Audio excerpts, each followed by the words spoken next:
मोदी जिसके भी पाँव छूता उसको बर्बाद करता। कैसे? तो सबसे पहले उसने अडवाणी के पाँव छुआ, है ना, गोधरा कांड के बाद छुआ कि नहीं साहब? तो अडवाणी को बर्बाद कर दिया। फिर उसने पहली बार प्रधानमंत्री बना, हाँ, तो पहली बार प्रधानमंत्री जाते हुए पहले संसद के पाँव छुआ कि नहीं? पूरा संसद के ऐसे लेट गया। हमको तो लगा बाप रे, ऐसी प्रधानमंत्री हमने देखा ही नहीं। तो संसद की पूरी गरिमा को सत्यानाश कर दिया।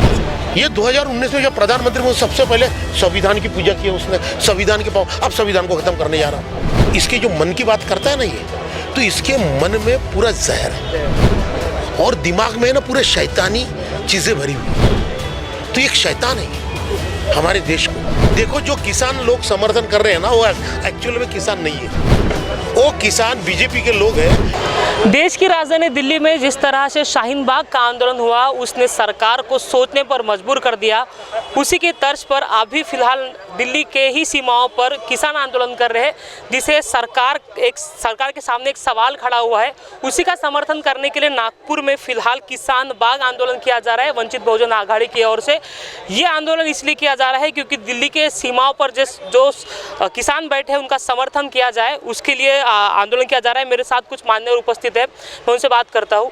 किसान आंदोलन क्या है? आप किसान बाग आंदोलन लेके यहाँ पे बैठे हो, क्या इसका मायना है?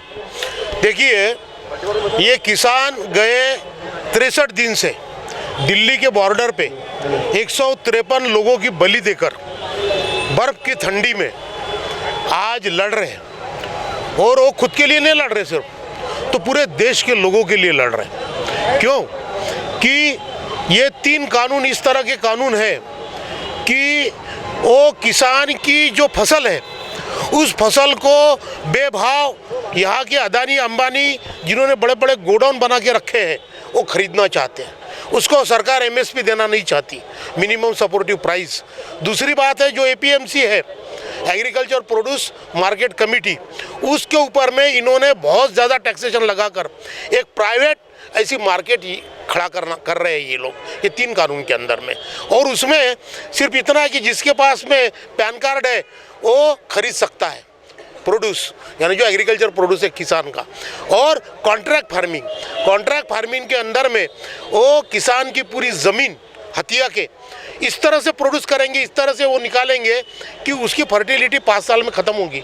और 5 साल में जब उसकी फर्टिलिटी ख़त्म होगी तो उसके बाद में वही ज़मीन बेभाव ये कंपनियां खरीदेगी और फिर इसको रिजुवेनेट करके अपनी तरह से प्रोडक्ट निकालेगी। और इसमें पूरा देश बर्बाद होगा। क्यों? कि साथ द्वारा लूटा जाएगा। दूसरी बात है उनको एमएसपी नहीं मिलेगा। तीसरी बात है ये खरीद के अपने गोडाउन में रख देंगे। अब गवर्नमेंट खरीदेंगी नहीं, प्रोक्योरमेंट गवर्नमेंट बंद कर रही है वो कानून के तहत। तो जो किसान, जो गरीब लोग हैं इस देश के, कम से कम 60% लोग गरीब है। ये 60% जो गरीब लोग हैं जो आज राशन की दुकान से खरीदते हैं, ये राशन की दुकान पूरे बंद हो जाएंगे। वो गरीब आज क्या बोलते हैं, गरीब को अपन ने बोले कि भैया ये काम कर, तो बोलता मेरे को 200 रुपये रोज दोगे क्या, आप 300 रुपये रोज दोगे क्या, मैं करूँगा। परिस्थिति ऐसी आएगी कि मेरे को 1 किलो चावल दोगे क्या, 2 किलो चावल दोगे क्या, इसके ऊपर में लोग काम करने को तैयार हो जाएंगे। और इस तरह की गरीबी इस देश में ये तीनों कानून के तहत मोदी जी लाना चाहते हैं। और मोदी जी क्यों लाना चाहते हैं? कि मोदी जी चाहते हैं कि इस देश की सारी संपत्ति सिर्फ मुट्ठी भर लोगों के हाथ में जानी चाहिए और सारा देश गुलाम होना चाहिए, जो ईस्ट इंडिया कंपनी ने किया था। उसी के नक्शे कदम पे ये लोग चल रहे हैं। और ये संविधान के तहत न लाए हुए कानून है, संविधान को ध्वस्त करके लाए हुए कानून है। क्योंकि ये कानून बनाने का अधिकार संविधान ने 7वीं सूची के अंदर में सिर्फ और सिर्फ स्टेट गवर्नमेंट को दिया है, सेंट्रल को नहीं दिया। उसके बावजूद भी ये कानून उन्होंने लाए, जो कानून जो अल्ट्रा वायरस टू कॉन्स्टिट्यूशन है, यानी कॉन्स्टिट्यूशन के तत्व जो है, मोरालिटी है, उसको ख़त्म करने वाले कानून है। और इस कानून को लाकर इस देश में एक बर्बादी का आलम ये खड़ा करना चाहते हैं। तो उसको विरोध कर रहे हैं कौन? हमारे किसान भाई। कल लाल किले पे जो हुआ वो बीजेपी ने करवाया। वो सिद्धू नाम का उसका जो आदमी है वो ट्रैक्टर को लेकर वहाँ घुस गया और 1 लाख ट्रैक्टर जो शांति से चल रहे थे उसका कहीं भी चित्रीकरण नहीं है, उसका कहीं भी उल्लेख नहीं है और उसको दबाया गया। वो आईटी सेल ने, जो आईटी सेल है बीजेपी का, उस आईटी सेल ने ये की हुई साजिश है उनको बदनाम करने की, और बदनाम करके इस आंदोलन को ख़त्म करने की साजिश है। तो इस साजिश को विरोध करेंगे हम, और उनको सपोर्ट करें, किसको? किसानों को सपोर्ट करने के लिए ये किसान बाग आंदोलन है। किसान बाग क्यों? सिर्फ शाहीन बाग का संदर्भ नहीं है इसको, ये पूरा देश एक बाग है जिसको फुलाया किसानों ने। तो ये किसान मालिक है इस देश के बाग का। ये देश एक बाग है जिस बाग को अपना खून पसीना सींच कर किसानों ने इसको बाग बनाया। उस बाग की रक्षा के लिए आदरणीय बाला साहब आम्बेडकर जी ने हमको आदेश दिए कि किसान बाग आंदोलन करो। ये किसान है, ये बाग है, देश एक बाग है, उसका मालिक किसान है, उसकी मालिकी कायम रहनी चाहिए, इसलिए हम ये आंदोलन कर रहे हैं। विरोधक ये कह रहे हैं कि 2006 से महाराष्ट्र में कॉन्ट्रैक्ट फार्मिंग का कानून लागू है, आप उसका विरोध नहीं कर रहे हो। अभी जो केंद्र सरकार ने लागू किया है, जो विधेयक लाया है, उसका विरोध कर रहे हो। दो तरफा जो भूमिका आप क्यों ले रहे हो? 2006 में जो कानून लागू है उसका विरोध क्यों नहीं किया, अभी क्यों विरोध किया जा रहा है? 2006 में यहाँ शरद पवार जी ने वो कानून लाया कॉन्ट्रैक्ट फार्मिंग का और प्राइवेट मंडी का। सुवासी के बाजू में उन्होंने प्राइवेट मंडी खड़ी कर रखी है, तो उसको पुरजोर विरोध बाला साहब आम्बेडकर जी ने किया, पूरी तरीके से, पूरी ताकत से विरोध किया हमने। और हम विरोध करते रहे, तब भी विरोध किया, आज भी कल भी करते रहेंगे। और इसमें मैं आपको बता दूं, आपके जानकारी के लिए, 2003 में ये जो कॉन्ट्रैक्ट फार्मिंग है या प्राइवेट मंडी, इसकी चर्चा चालू हुई। तो ये चर्चा किसने चालू की? वाजपेयी ने चालू की। तो 2012 तक ये चर्चा कांग्रेस ने चालू रखी। 2012 तक चालू रखते बीच में 2006 में यहाँ जो शरद पवार जी है उन्होंने कॉन्ट्रैक्ट फार्मिंग लाए, उसको हमने पुरजोर विरोध किए। हमारा कहना क्या है कि हमारा कहना ये है कि जो कानून वो कॉन्ट्रैक्ट फार्मिंग का रहे या एमएसपी ख़त्म करने का रहे, जो भी किसान विरोधी है हम उसको पूरी तरह से विरोध करेंगे। और स्वामीनाथन आयोग लागू करो ना, वो क्यों नहीं कर रहे? हम जब बोल रहे कि स्वामीनाथन आयोग लागू करो, बाला साहब पहले दिन से बोल रहे हैं कि भाई स्वामीनाथन आयोग लागू करो, तो स्वामीनाथन आयोग लागू न करना ये ही कांग्रेस की चाल है। और इसे कांग्रेस और बीजेपी दोनों मिलकर इस तीनों कानून को ला रहे हैं। आज मेरे को बताइए कांग्रेस का क्या रोल है विरोध करने में? सिर्फ लिप फ्रॉम लिप, यानी विरोध के लिए विरोध करना। जिस ताकत से, देखो टिकैत जी ने यहाँ नागपुर में कहा था कि भाई हमको ये आंदोलन इसलिए करना पड़ रहा कि इस देश का विरोधी पक्ष कमज़ोर है, लड़ ही नहीं रहा हो। सिर्फ ये कैसी, मैं आपको बताऊँ क्या, अदानी और अंबानी के साथ में बैठने वाले लोग हैं। आपने देखा ना महाराष्ट्र में आंदोलन हुआ, वो महाराष्ट्र में जो आंदोलन हुआ उस आंदोलन में शिवसेना नहीं थी। क्यों नहीं थी? मैं तो ये आरोप करता हूँ, भैया मेरा आरोप है कि उद्धव ठाकरे जी को मुख्यमंत्री बनाने में सबसे बड़ा रोल अगर किसी ने अदा किया होगा तो मुकेश अंबानी ने किया। मुकेश अंबानी ने किया ये रोल अदा।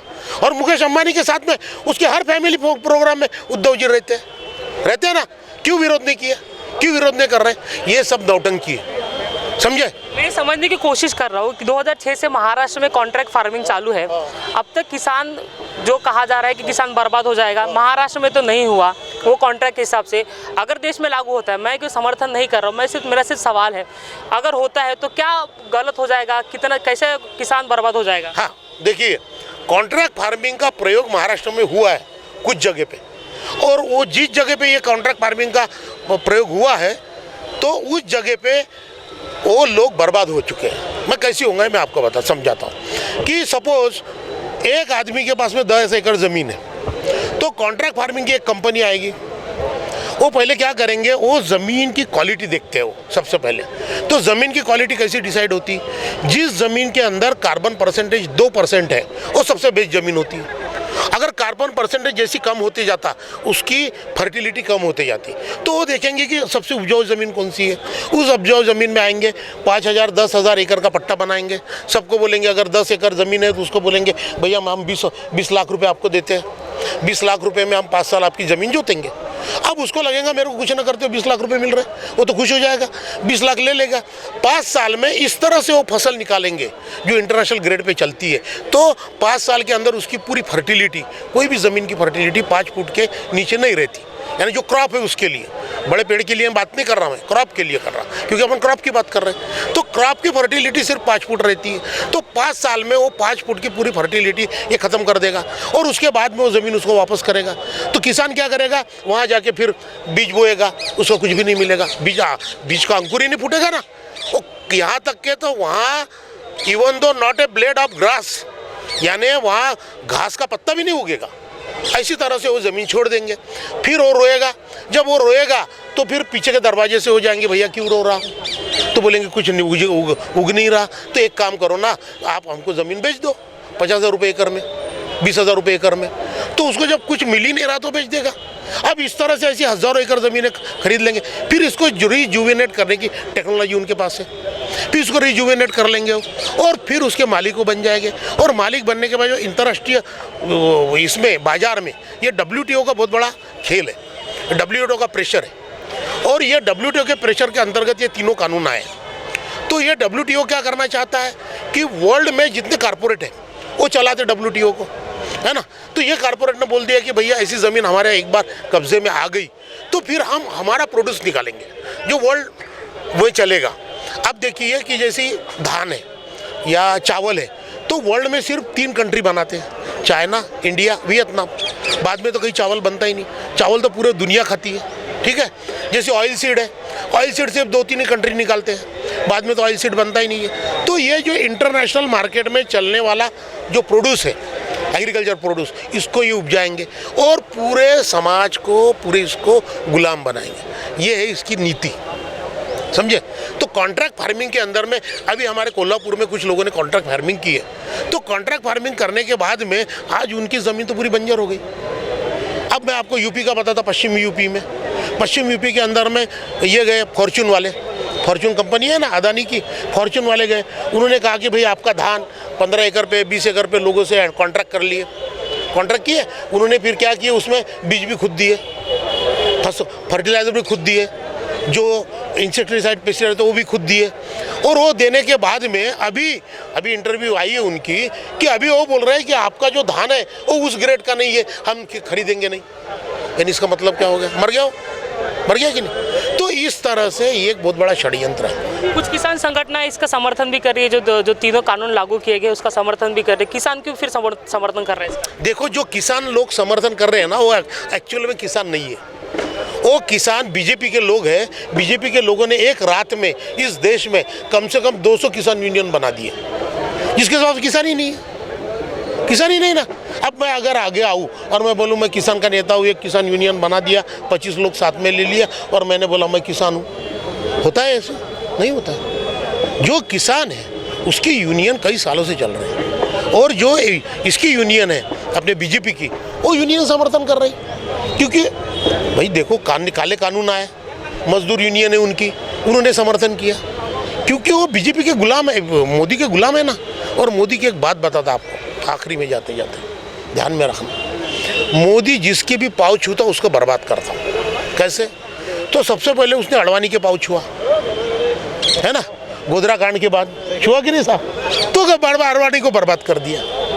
फिर उसने पहली बार प्रधानमंत्री बना, हाँ, तो पहली बार प्रधानमंत्री जाते हुए पहले संसद के पाँव छुआ कि नहीं, पूरा संसद कैसी लेट गया।